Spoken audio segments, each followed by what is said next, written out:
What is going on, guys? It is Wrestlelamia here, back with some more news. Join us now as we look at this week's edition of Dynamite, as well as the wildest news stories and rumors you need to know, including WWE and UFC live events merge, huge King of the Ring news, Summerslam is now expanded to 2 nights, sad news regarding Jim Ross, layoffs within WWE, Randy Orton defied doctor's orders to never wrestle again, the real reason behind a WWE star's release, and much more. Be sure to subscribe and hit that notification bell for daily wrestling videos, and follow us on Facebook for exclusive lists. Also check out our new videos on Wrestlelamia XL. As always, we won't recap the show, but just look at the good, the bad, and the downright ugly. As always, we start off with the good as number 1, be careful what you wish for. Last night's bloodbath on Malachi Black was a fun segment as it furthered the feud between Adam Copeland and the House of Black's leader, as it evoked memories from Edge's days in the Brood, and it was a reminder of how dangerous the rated R superstar can be. And that doesn't mean that AEW needs to repeat the segment, but the one night only appearance was exciting.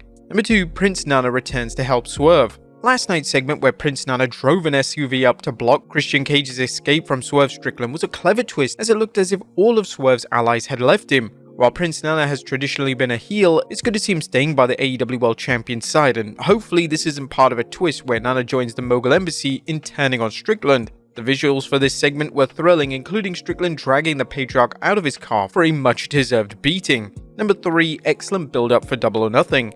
Dynamite provided an excellent build-up for Double or Nothing, which is traditionally one of AEW's best pay-per-views. Entertaining matches kept fans around, while post-match brawls and beatdowns built excitement for Sunday's show. It's a recipe for success that AEW cooked up and served well. Number 4, Darby Allin's fiery return. A flamethrower in wrestling? And just when fans think that they've seen it all, Darby Allin runs in for the save with a damn flamethrower. Was the spot over the top? Well, of course it was, but then again, this is pro wrestling where Triple H's use of a sledgehammer once had purists screaming the game was destroying kayfabe. 25 years later, and it's a routine implement of destruction. While we're doubtful anyone is going to get barbecued, last night's segment was a dynamic visual, sure to get fans talking. Number 5, Bryan Danielson's Satnam match was actually decent. Although last night's main event between Bryan Danielson and Satnam Singh was all about furthering the story of the new elite wanting to take the American Dragon out before Double or Nothing's Anarchy in the Arena match, the bout itself was decent, despite the size difference and Satnam Singh's limited wrestling abilities.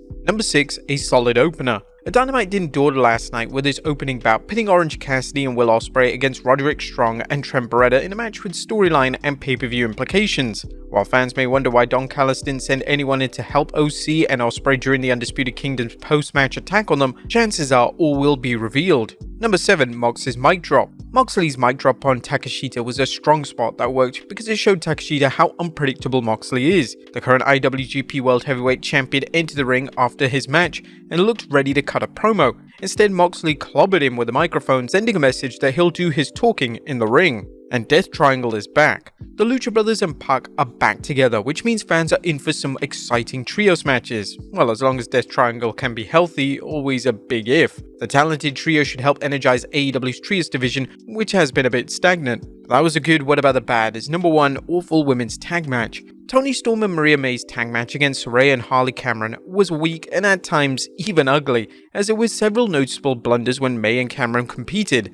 Perhaps even worse, you wonder how Saraya has become a non-entity in AEW. Granted, AEW overused her during her first year in the company, but now she's an afterthought. Number 2, who is Brian Keith? And now it's time for our new feature, Who is this guy on Dynamite? Last night's guest is Brian Keith, a wrestler whose name rings a bell, but who we can't place him. We also can't explain why he's on AEW's flagship show or why he was thrown into the FTW number 1 contend match. Number 3, miserable Mercedes Moné match build-up. Can anything save Mercedes Moné's AEW run from being an epic fail? While her debut was well done, everything since then has been a failure. AEW's decision to not have a wrestle has hindered fans getting to know her, and the boring build-up for her first match hasn't given fans much reason to get excited about her. That was nothing downright ugly, as Dynamite featured many strong segments that should build anticipation for Double or Nothing, and it was also entertaining on its own, unlike the last 2 or 3 weeks. What would you guys think of Dynamite last night? Let us know in the comments down below. Now let's move on to the news.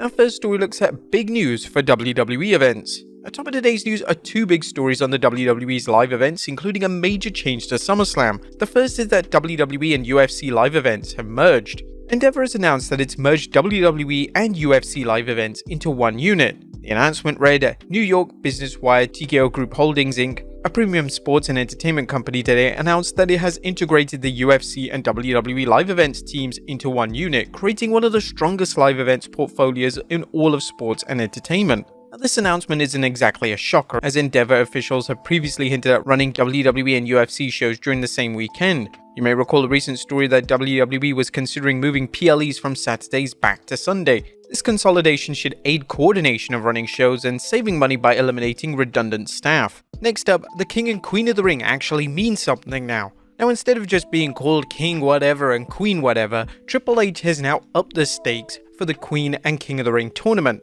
Triple H just literally announced just now that the winners of this Saturday's King and Queen of the Ring tournament finals will each secure a championship opportunity at Summerslam.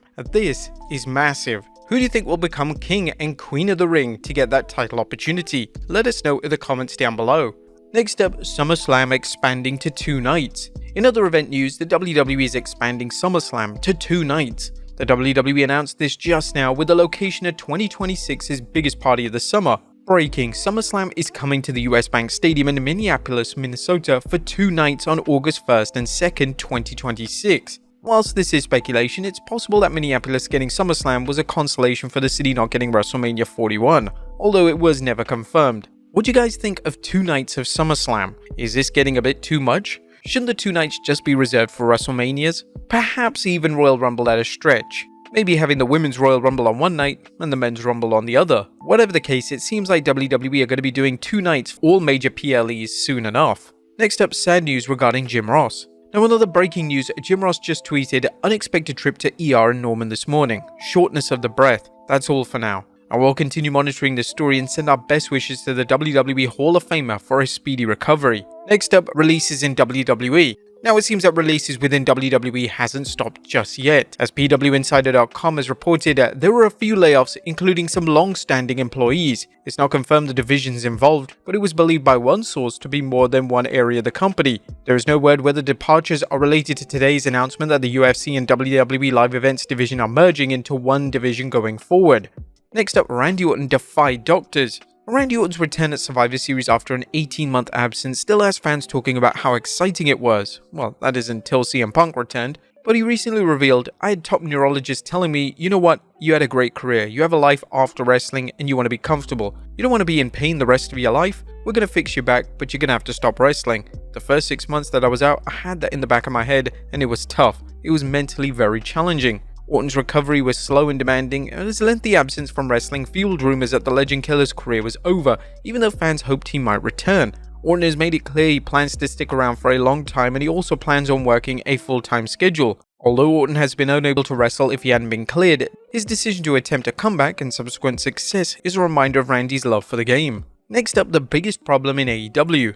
Former AEW star Frankie Kazarian is sharing his thoughts on why the promotion has fallen from its lofty beginning. He discussed this on Busted Open Radio, praising AEW for the excitement it created during its early run, but also explaining why the company has stumbled. The negative stuff, just ultimately the lack of leadership, inmates running the asylum in a way, no real direction. I think there's also, at least when I was there, so there were stories that was presented, we'll do this, this and this. Okay, but after that, what are you going to do? That was always a problem. It was always, oh, I have a story for 3 weeks, then what? That's why I think the angles are dropped so quickly and everything, and I just ultimately think, a lack of leadership is in this business. You need that guy with the pencil where the buck stops, and I don't necessarily think that's the case there. Kazarian was with the promotion from its earliest days and he's worked in several promotions, which likely gives him a good insight into what works and what doesn't work for wrestling. What do you guys think? Is he on the money there? Let us know in the comments down below. Next up, Miro injury update. When is AEW star Miro going to get back from his shoulder injury? Fightful Select is reporting that Miro was expected back this spring, but that his recovery is taking longer than expected.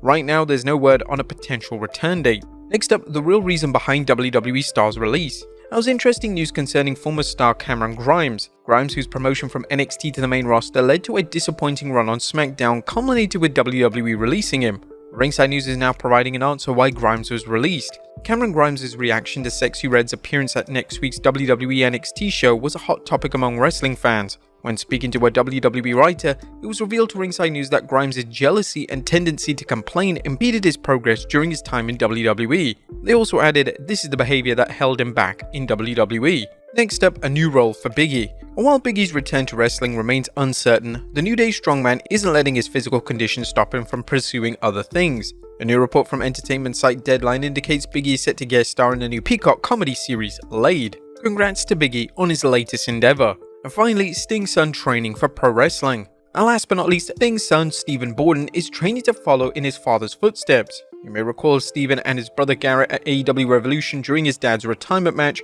with Sting's son wearing Sting face paint and even getting involved in the match. There's no word whether Garrett wants to wrestle, but according to Darby Allin, Stephen wasn't interested until he appeared with his dad at this year's Revolution. But there you have it folks, the wildest news stories and rumors you need to know. Be sure to leave your comments down below, and I'll see you next time with some more wrestling content.